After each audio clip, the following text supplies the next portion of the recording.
ಇವತ್ತು ನಾನು ನಿಮಗೆ ಒಂದು ಕತೆ ಹೇಳ್ತೇನೆ. ಯಾರ ಕತೆ ಗೊತ್ತುಂಟಾ? ಟೋಪಿ ಮಾರುವವನ ಕತೆ. ಒಂದಾನೊಂದು ಕಾಲದಲ್ಲಿ ಒಬ್ಬ ಟೋಪಿ ಮಾರುವವ ಇದ್ದ. ಅವನು ಸಂತೆಗೆ ಜಾತ್ರೆಗೆಲ್ಲ ಹೋಗಿ ಟೋಪಿ ಮಾರ್ತಾ ಇದ್ದ. ಹೇಗೆ?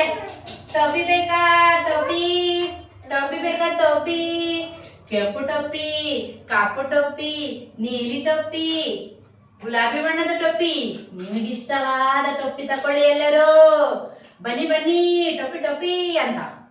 ಹೀಗೇನೆ ಇಡೀ ದಿನ ಅವನು ಟೋಪಿ ಮಾಡ್ತಾ ಇದ್ದ.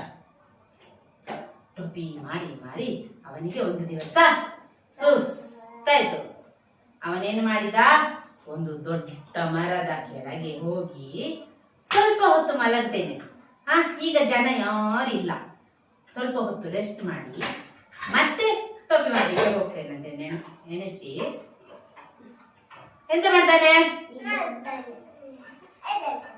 ಅವನಿಗೆ ಗಟ್ಟಿ ನಿದ್ದೆ. ಅವನು ಯಾವ ಮರದ ಕೆಳಗೆ ಮಲಗಿದ್ದಾನ ಆ ಮರದಲ್ಲಿ ಯಾರಿದ್ರು? ಯಾರು? ಕೋತಿಗಳು. ಎಷ್ಟು ಕೋತಿಗಳು? ರಾಶಿ ಕೋತಿಗಳು. ಕೋತಿಗಳೇನ್ ಮಾಡಿದವು?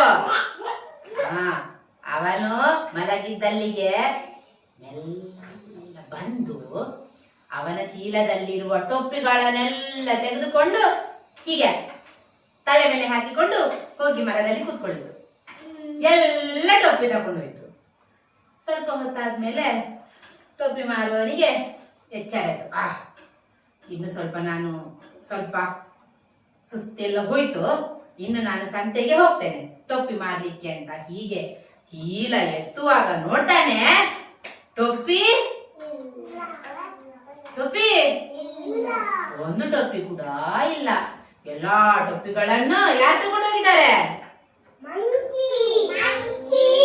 ಮಾಂಗಿ ತಗೊಂಡೋಗಿದೆ. ಎಲ್ಲ ಮರದಲ್ಲಿ ಕಲರ್ ಟೋಪಿ ಹಾಕಿಕೊಂಡು ಹೀಗೆ ಕುತ್ಕೊಂಡು ಭಾರಿ ಖುಷಿಯಲ್ಲಿ ನೋಡ್ತಾ ಉಂಟು. ಇವನಿಗೆ ಏನಾಗ್ತದೆ? ಟೋಪಿ ಮಾರುವವನಿಗೆ ಎಂತ ಮಾಡುದು? ಅವನು ಹೀಗೆ ಮಾಡಿದ ತಕ್ಷಣ ಮಂಗಗಳು ಕೂಡ ಹೀಗೆ ಮಾಡುದು. ಅದಕ್ಕೆ ಅವನು ಹೇಳ್ತಾನೆ, ಓ ಮಂಗ ನನ್ನ ಟೋಪಿ ಕೊಡಿ, ಓ ಮಂಗಗಳೇ ನನ್ನ ಟೋಪಿ ಕೊಡಿ, ಟೋಪಿ ಕೊಡಿ. ಮಂಗಗಳೇನ್ ಮಾಡ್ತವೆ? ಮಂಗಗಳು ಹಾಗೇನೆ ಮಾಡುದು. ಟೋಪಿಗಳು ಹೀಗೆ ಮಾಡುದು, ಹೀಗೆ ಇಳಿರಿ ಕೆಳಗೆ ಅಂತ ಹೇಳ. ಆಗ ಮಂಗಗಳು ಹೇಗೆ ಮಾಡ್ತವೆ? ಹೀಗೆ ಇಳಿರಿ ಕೆಳಗೆ. ಅವನು ಹೇಗೆ ಮಾಡ್ತಾನ ಹಾಗೇನೇ ಮಾಡುದು. ಇವನಿಗೆ ಕೇಳಿ ಸುಸ್ತಾಗಿ ಹೋಯ್ತು. ಮಂಗಗಳಿಗೆ ನಮ್ಮ ಭಾಷೆ ಅರ್ಥ ಆಗ್ತದಾ? ಇಲ್ಲ. ಅವನಿಗೊಂದು ಉಪಾಯ ಹೊಳಿತದೆ, ಐಡಿಯಾ. ಅವನೇನ್ ಮಾಡ್ತಾನೆ? ಅವನ ಬಳಿ ಇದ್ದ ಒಂದು ಟೋಪಿಯನ್ನು ಹೀಗೆ ಹಾಕೊಳ್ತಾನೆ. ಹಾಕೊಂಡು ಒಮ್ಮೆ ಆಚೆ ಹೋಗ್ತಾನೆ, ಒಮ್ಮೆ ಈಚೆ ಹೋಗ್ತಾನೆ. ಟೋಪಿಯನ್ನು ಮೆಲ್ಲ ತೆಗೆದು ಹೀಗೆ ಕೈಯಲ್ಲಿ ಇಟ್ಕೊಳ್ತಾನೆ. ಆಗ ಆ ಮಂಗಗಳು ಎಲ್ಲ ಟೋಪಿಯನ್ನು ತೆಗೆದು ಕೈಯಲ್ಲಿ ಇಟ್ಕೊಳ್ತವೆ. ಅವನು ಕೋಪದಿಂದ ಛೆ ಅಂತ ಕೆಳಗೆ ಬಿಸಾಡ್ತಾನೆ.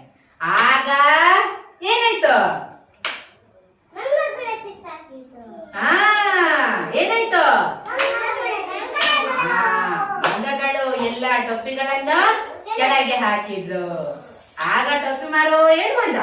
ಚೀಲ ಇಟ್ಕೊಂಡು ಬೇಗ ಎಲ್ಲ ಟೊಪ್ಪಿಗಳನ್ನು ಚೀಲದಲ್ಲಿ ತುಂಬಿಸಿ ಬೇಗ ಜಿಪ್ಪು ಹಾಕಿ, ಓ ನನ್ನ ಟೊಪ್ಪಿ ಸಿಕ್ಕಿತು ಅಂತ ಖುಷಿಯಲ್ಲಿ ಮತ್ತೆ ಎಲ್ಲಿಗೆ ಹೋದ? ಸಂತೆಗೆ ಹೋಗಿ ಏನ್ ಮಾಡ್ತಾನೆ ಅವನು? ಹೇಗೆ ಟೊಪ್ಪಿ ಮಾರುದು?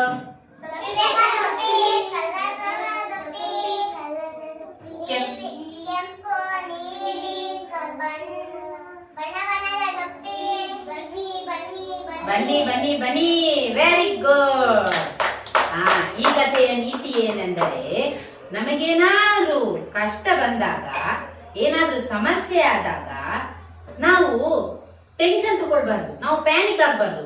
ನಾವು ಬುದ್ಧಿವಂತ ಬುದ್ಧಿವಂತಿಕೆಯಿಂದ ಆ ಸಮಸ್ಯೆಗೆ ಪರಿಹಾರವನ್ನು ಹುಡುಕಿಕೊಳ್ಬೇಕು. ಅರ್ಥ ಆಯ್ತಾ? ಚಪ್ಪಾಳೆ ಕೊಡಿ ಎಲ್ಲರೂ. Very good.